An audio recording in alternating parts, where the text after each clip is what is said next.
الفنان باسم مغنية بنرحب فيك. نحن حبينا تكون المقدمة هي بروموشن لأنه اسم الله على أعمالك، حبينا نعطيك القدر الأكبر من حقك بالتعريف عن حضرتك. واتوقع تكون طويله هالقد يعني انه لا هلا اكيد قد ما بدنا نحكي لسه قليل، لانه ما شاء الله من الاخراج للتمثيل للغناء، يعني مثل العصفور الطيار، من ورده لورده، من كل ورده بتاخذ شيء حلو. يعني ما شاء الله عنك، مثل ما خبرتك ما بنقدر نحصي المواضيع تبعك. مثل ما عم تقول لسه 2012 ان شاء الله رح تكون بال 2012 كمان من افضل الفنانين. قبل ما نبلش باي شيء حابب اعرف، في نهفه صغيره بحياتك تحكيها انت ولا انا اسالك عنها؟ اي وحده. انه انت كنت عم تدرس شيء وطلع شيء ثاني.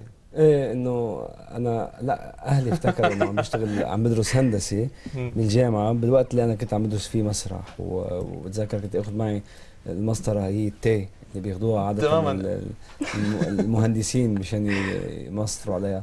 فبعد فتره يمكن اهلي شافوا الاعلان على التلفزيون، كان اعلان بتذكر عن قلم، ماركة قلم او شيء، فكنت عم بعمل الاعلان هيدا وعرفوا وقتها انه لا، انه انا عم بدرس تمثيل.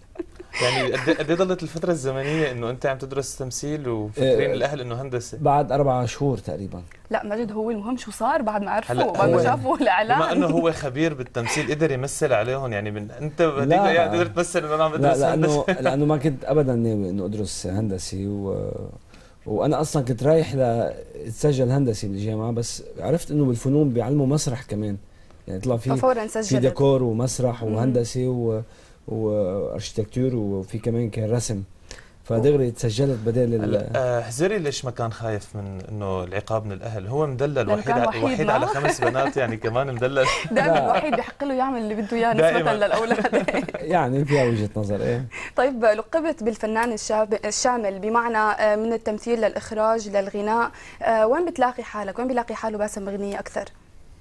هلا اكيد بالتمثيل اكثر شيء، يعني يمكن تمثيل، لانه اذا بدك تقول نص حياتي هي كانت بالتمثيل، يعني من 17 سنه لهلا وانا عم مثل. الاخراج هو اجى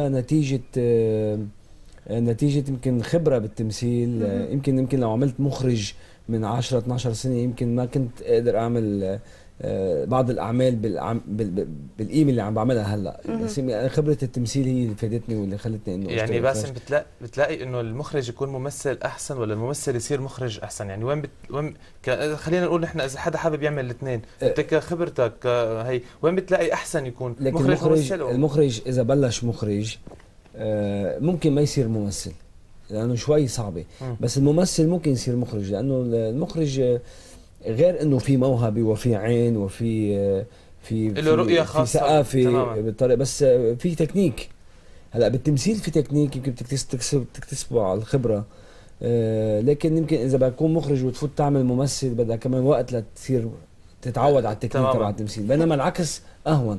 هن كل فن قائم بحد ذاته بصعوباته، يعني وبس بيضل المخرج له حساسيه لانه هو اله العمل، يعني لازم يكون طبعا ضابط كل شيء، هو قائد العمل وضابط ويمكن بيفهم اكثر من نفس الشخص باختصاصه، لانه بده يدير التمثيل مع الصوت مع الاضاءه مع الى هنالك. هلا بالنهايه انا لما بشتغل باعلان او مع اي فنان بفيديو كليب دائما بتخيل حالي مكان هذا الشخص، شو ممكن اعمل كممثل، بتعيش الحاله الثانيه. يعني فيمكن هلا لو انا مثلا لو افترضنا انا شخصيتي ثقيله، بده يطلع اللي معي ثقيل لانه عم بعلمه كيف يكون ثقيل، او بده يكون لو انا مش شاطر مثلا حيطلع اللي بوجهي مش شاطر. فدائما انا بلاقي بعض المخرجين بعض الفنانين لما بيطلعوا مش شاطرين هن بياخذوا هويه المخرج، يعني المخرج هو اساس قديش فيه يوصل. هلا اتمنى نحن كنا قدرنا يعني وصلنا بطريقه يعني بينشر الايجابيه او بينشر السلبيه بالمكان، الطاقه السلبيه والايجابيه بالمكان اللي هو فيه، يعني هو مرايته يعني.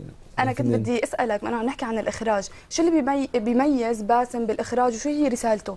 يعني ضمن الكم الكبير من المخرجين بالفيديو كليبات أو المسلسلات، عم بحكيها كإخراج بشكل عام، شو اللي بيميز باسم مغنية وشو رسالته؟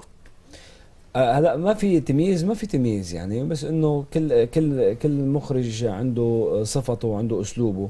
هلا لا شك انه انا بشبه كثير بعض المخرجين بنواحي وهن بيشبهوني يعني، بس